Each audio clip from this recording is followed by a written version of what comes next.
It's the battle of two extremely proud hurling counties today in Thurles as Limerick and Kilkenny battle it out for a place in this year's All-Ireland semi-final. We take a look at some of the key issues ahead of the 2 p.m. throw-in. What has changed since last year's encounter?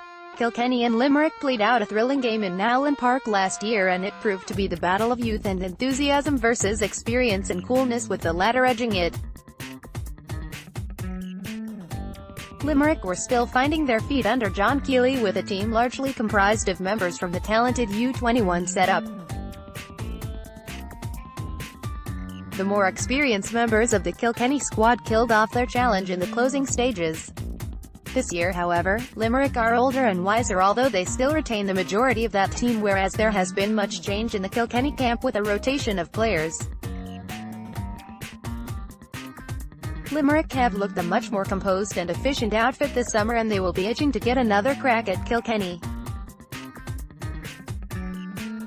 But Cats still have those experienced, reliable heads in Cillian Buckley, Paul Murphy, TJ Reid and Colin Fennelly, as they showed against Galway last week, and they know how to close out tight games. Will fatigue play a factor? This is Kilkenny's third game in as many weeks, having endured two grueling encounters with the All-Ireland champions, Galway, over the past fortnight. Limerick, meanwhile, come into this game on the back of a relatively easy game against Carlow, where they were able to save some energy in the tank. This is a Limerick outfit who love to run and move the ball quickly if the conditions suit, and are not afraid to bring the ball into contact. They looked tired in their Munster semi-final against Clare, but they then had a 3-week break before their next game. You would imagine that if they could build up a relatively good lead going into the last 20 minutes, their energy levels should surpass Kilkenny's. On the flip side of that, Kilkenny will be bolstered by the fact that they came through two hugely physical games unscathed. And the fact that they came away without the victory will motivate them even more. The key men, Cian Lynch v TJ Reid. Cian Lynch has become a hugely important player for Limerick since he burst onto the scene in 2015.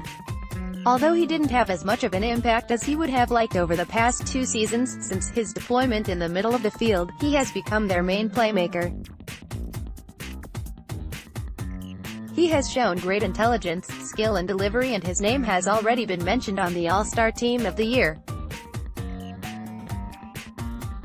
The 22-year-old has shown great maturity on the field this year on top of his scoring abilities.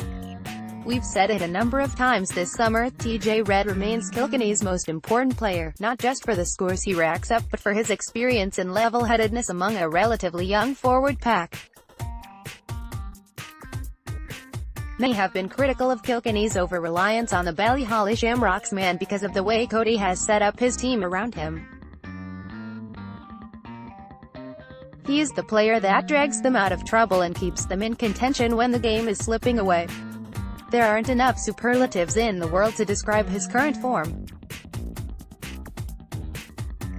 The Impact sub's John Keeley must be a happy man at training these days when he sees the competition for jerseys. He's back to a full-strength squad, as Sean Finn, who picked up a knock against Clare, is back in the number 2 jersey. Up front he has a plethora of options, and with Graham Mulcahy, Aaron Gillen and Tom Morrissey in flying form, Keeley can afford to leave players such as Shane Dowling, Peter Casey and Pat Ryan on the bench, all of whom will be craving an opportunity to show what they can do against the Cats. Brian Cody may have less options on the bench than he has had on previous occasions, but the players he does have are more than capable of making an impact.